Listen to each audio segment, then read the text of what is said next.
বনানী কবরস্থানে চিরনিদ্রায় শায়িত হলেন বাংলাদেশের শিল্পের স্বকীয় কাব্য সৃষ্টির অন্যতম পথিকৃৎ পাপেট স্রষ্টা মুস্তফা মনোয়ার।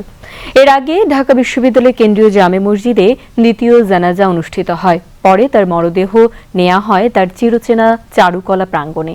এর আগে সর্বস্তরের মানুষের শ্রদ্ধা নিবেদনের জন্য মরদেহ রাখা হয় কেন্দ্রীয় শহীদ মিনার প্রাঙ্গণে।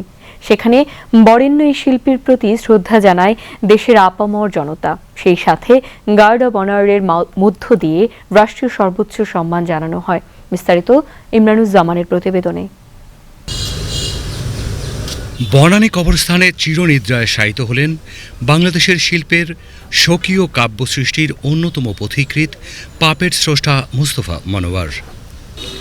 এর আগে বাদ জোহর কেন্দ্রীয় শহীদ মিনারে শ্রদ্ধা নিবেদন শেষে ঢাকা বিশ্ববিদ্যালয়ের কেন্দ্রীয় মসজিদে বরেণ্য সাংস্কৃতিক ব্যক্তিত্ব মোস্তফা মনোয়ারের জানাজার নামাজ অনুষ্ঠিত হয়। জানাজায় শিক্ষক, শিল্পী, সাহিত্যিক ও সংস্কৃতি কর্মী সহ সর্বস্তরের মানুষ অংশগ্রহণ করেন।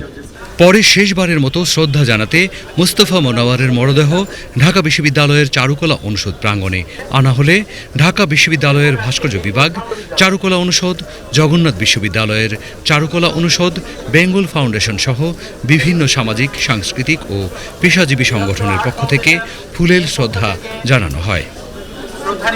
সকাল 11টায় শিল্পী মুস্তফা মনোয়ারের মরদেহ কেন্দ্রীয় শহীদ মিনারে আনা হয়। এরপর সংস্কৃতি মন্ত্রণালয়, শিল্পকলা একাডেমি, নজরুল সঙ্গীত শিল্পী সংঘ, ছায়ানট সহ বিভিন্ন সরকারি, স্বায়ত্তশাসিত এবং বেসরকারি সংগঠন একে একে মরদেহে ফুল দিয়ে শ্রদ্ধা নিবেদন করে। এ সময় তার দীর্ঘদিনের শিল্পযুদ্ধের সহযোদ্ধা ও অনুরাগীরা তাকে নিয়ে স্মৃতিচারণ করেন। মুস্তফা মনোয়ার সাহেব অবশ্যই আমাদের প্রতিকৃতিতে থাকবেন। তার এই অবদান, তার এই ভূমিকা, তার এইগুলোকে সংরক্ষণ করার জন্য আমাদের শিল্পকলার ডিজি সাহেবকে ইতিমধ্যে বলা হয়েছে। বাংলাদেশের যারাই বরেণ্য আছেন তাদের সকলের ভূমিকা, তাদের সকলের অবদান, তাদের সকলের সৃষ্টিশীলতা, এইগুলোকে আমরা সংরক্ষণ করব। বিটিভির সুবর্ণ জয়ন্তী লোগোটার সহযোগিতা করেছেন উনি আমাকে। আমি বেশ কয়েকবার ওনার কাছে গেছি।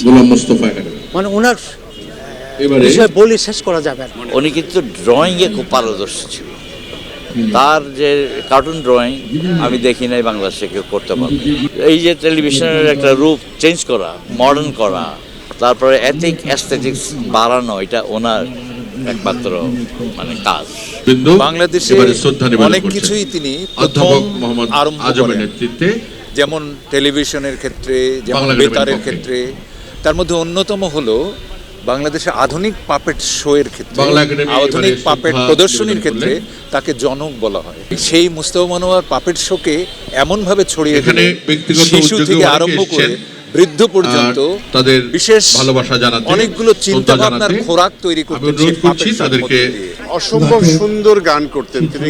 কুন্দনলাল সাইকেলের খুব ভক্ত ছিলেন উনি। খুবই সুন্দর গান করতেন এবং শুধু গান, ছবি আঁকা না, সার্বিক যে বাঙালির যে পরিচয়, সেই পরিচয়টা দিতে গেলে মোস্তফা মনোয়ারের কথা বাদ দিয়ে কখনোই এই কথাগুলো বলা যাবে না।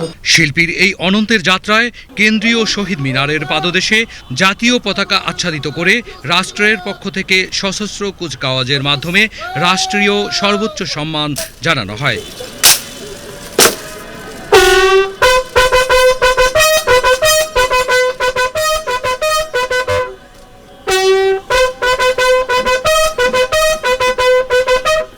Imranuzzaman, BTV news.